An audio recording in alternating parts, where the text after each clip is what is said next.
안녕하세요. 저는 10년차 코디네이터 조유란입니다.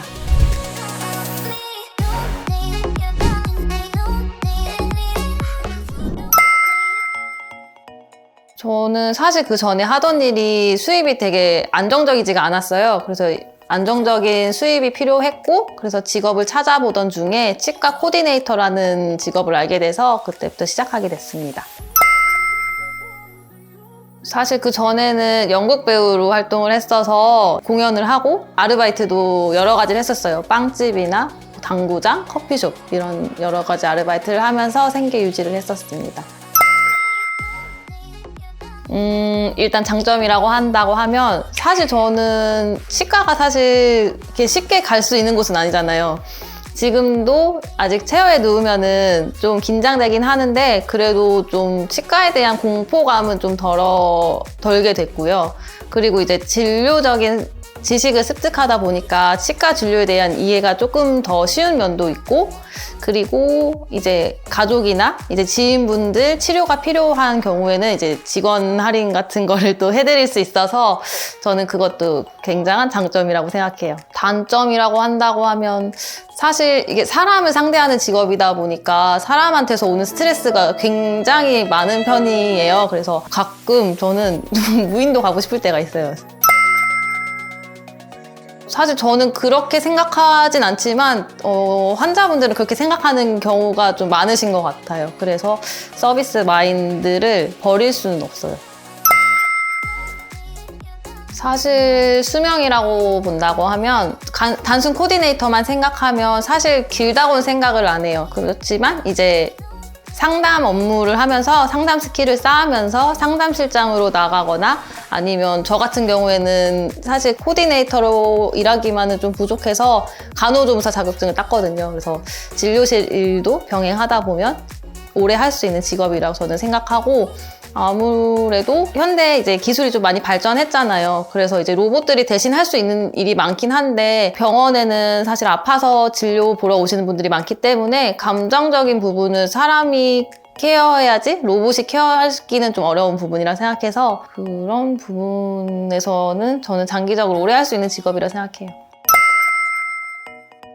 사실 저는 상상했던 거는 크게 없긴 했고, 왜 치과를 선택하게 됐냐면 급여가 많다고 해서 전 사실 선택하게 됐는데, 사실 초봉은 정말 박봉이었어요. 그래서 그런 부분이 좀 달랐던 것 같고요. 그리고 사실 그 전에 이제 치과 치료 받을 때는 어떤 게 어떤 치료인지 잘 모르고 치료 받았던 경험이 있는데, 이제 치과에서 일하다 보니까 진료에 대한 이해가 많이 쉬워졌어요. 사실 병원 코디네이터 자격증을 이제 많이 생각하시는데, 사실 저도 그래서 입사하기 전에 따려고 했는데 사실 그 자격증은 크게 필요한 부분은 아니고요. 코디네이터 업무를 하다 보면 이제 보험 청구할 일도 생기고, 그래서 이제 저는 보험 청구사 자격증이랑 간호조무사 자격증을 땄고, 치위생과 편입하시거나 입학하셔서 면허증을 따는 경우도 있어요. 필수는 아닌데 좀 더 장기적으로 봤을 때는 아무래도 따는 게 좋죠. 저는 이제 비전공자이기도 하고 그래서 이제 진료에 대한 이해도가 낮았고, 뭐 예약 잡는 법이나 차트 보는 법을 전혀 몰랐기 때문에 하루 일하고 진짜 도망가고 싶었거든요. 근데 이제 하루 이틀 이제 이렇게 일하다 보니까 10년이 됐고, 옆에서 이제 선생님들도 물어보면은 이제 잘 알려주세요. 그래서 이제 포기 안 하고 공부하고 하다 보면 이제 성장하는 자신이 뿌듯하게 느껴질 때가 있을 거예요. 그래서 잘 모른다고 해서 이제 금방 그만두지 않고 배우려는 자세로 일하다 보면은 성장하게 되는 직업이기도 하고, 아무래도 이제 치과 진료에 대해서는 그러니까 보통 사람들은 아직 잘 모르시잖아요. 그래서 전문적인 지식을 좀 쌓을 수 있다는 점이 좋아서 저는 이 직업을 추천드리고, 그리고 이제 병원마다 복지가 좀 달라요. 뭐 연차에도 차등이 있고, 뭐 휴가비 주는 데도 있고 안 주는 데도 있고, 뭐 명절 상여비 뭐 이런 부분 조금씩 달라요, 복지가. 그래서 이제 가고자 하는 이제 뭐 치과가 있다고 하면 이제 그런 거에 대한 비교도 필요한 것 같고, 이거는 뭐 저의 기준이기도 하지만 아무래도 사람을 상대하는 직업이다 보니까 사람한테서 오는 스트레스가 굉장히 많은 직업이라서 환자분들한테 대하면서 대한 스트레스는 어쩔 수가 없는 것 같고, 그나마 이제 같이 일하는 분들이나 이제 같이 일하시는 원장님이 좋은 분이라고 하면 사람에게 오는 스트레스에 대한 부분은 조금 더 줄어들 수 있을 것 같아요.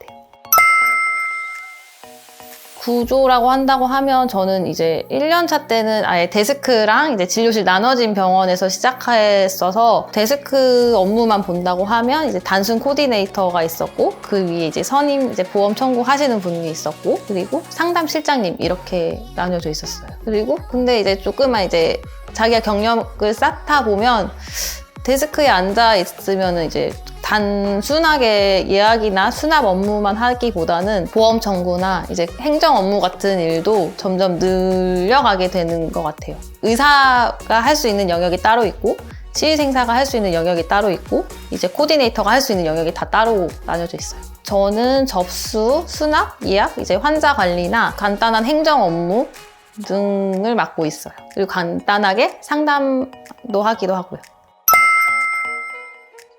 최고의 손님은 제가 그 전 직장에 있을 때 이제 전화로 간단하게 뭐 이제 물어보려고 하시는 분들이 많잖아요.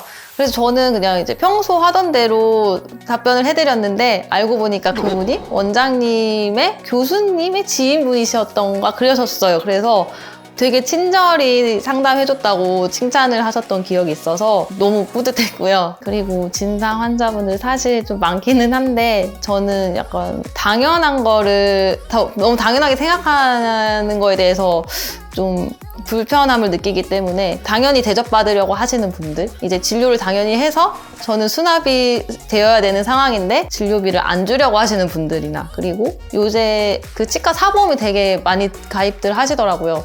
그거에 대한 서류가 필요한데 그거는 사실 저희 쪽이 확인해 드리는 게 아니고 환자분이 보험회사 측에 확인해서 필요한 서류 같은 거를 저희 쪽에 말씀을 해주셔야 되는데 이거 다 알아서 해주는 거 아니야? 이렇게 하시는 분들이 좀 많아요. 그래서 그런 스트레스가 좀 많습니다.